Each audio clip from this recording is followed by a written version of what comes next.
Hello there, welcome back. My name's Paul and I'm back here with my Gen 1 Hayabusa. Today's video is going to be about fuel systems. Okay, so I've taken my old fuel system off. I had some issues with the pump and bits and pieces.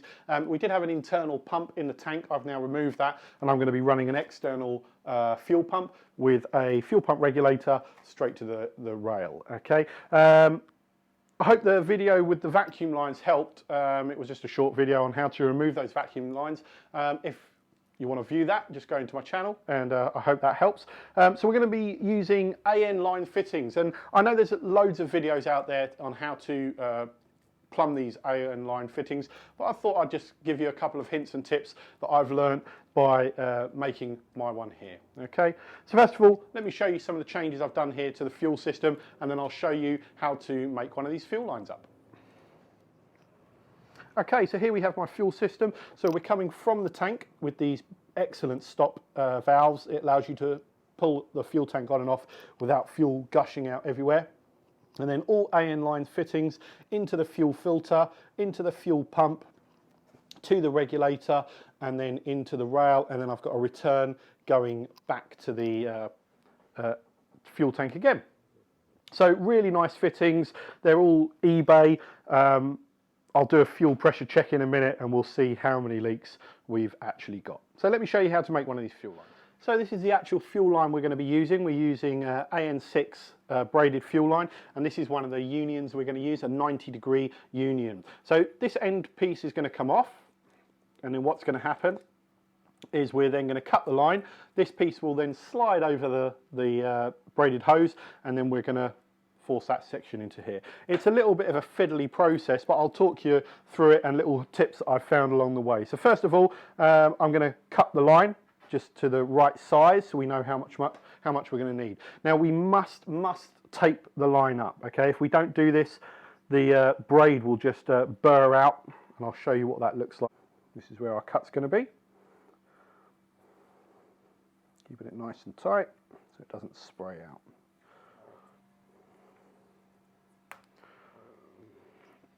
So if we don't do it, this is what it's going to look like. You can see, there's the camera, there it is. You can see just about, you can see that the braiding just flares away from the actual hose. So I found the hacksaw is the best way to do it. You do see people use grinders, but I found with a grinder, it caused the braid to heat up even more, and then it just sprayed out even more. So I found a hacksaw, just slow and steady, was the best way to do it.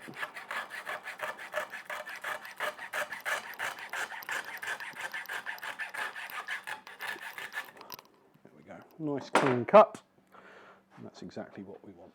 Okay, so now comes the fiddly bit. Now we've got to cut the electrical tape off and then slide this piece over the top. Okay, is a fiddly little process. Now when you cut it, I'm talking about seconds until that metal braid starts to flare out, so you do have to be quite quick with this. Once you've got this union on, we're going to slide that on, and what we want in theory is the hose to come all the way up to the end of the butting. So as you see in the pipe there, I'll show you what it looks like now, and then I'll show you what it looks like when we've got it all the way on.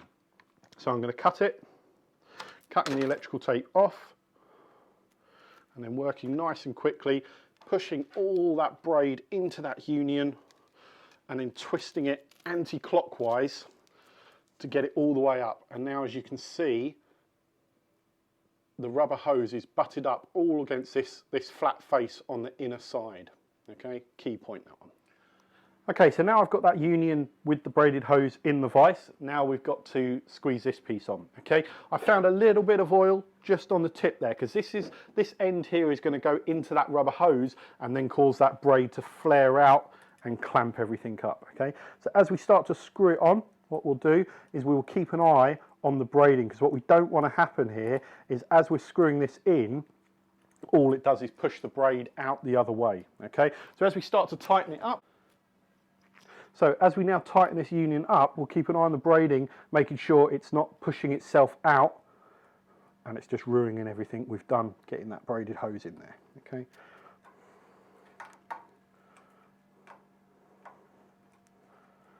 These are just 19mm ends on this AN6, and the actual blue union on the end is an 18, just for reference. Now it starts to go tight. Obviously they're only aluminium, so you don't need to go absolutely mad with them, because it's only butting up against itself. There we go. And give it a little wipe off to clean it up. And then we can see a nice braided fuel line, okay, ready to go onto the vehicle. Okay, so there we go with the fuel system. So hopefully that's been of some use. Okay, I know it's helped me watching some of those YouTube videos on how to do braided fuel lines, because I've never done something like that before. But I do love the look of it. Okay, I know it's going to be more practical and it looks a lot neater for when you take the fuel tank off and have a look.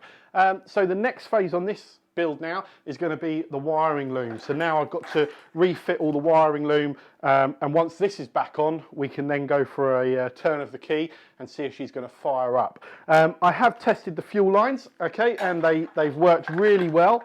There was no leaks, which I was surprised about. Being eBay fittings, I was quite surprised. They only cost, I think, about £36, and that comes with about 5 fittings, all different size, straights, 90s, and U-turns, and about 5 meters of braided hose. So I was quite surprised. I thought it was going to be leaks galore coming out of this vehicle. I've checked the fuel regulator. Doesn't come in contact with my leg when I get onto the vehicle. I'll show you that little footage now.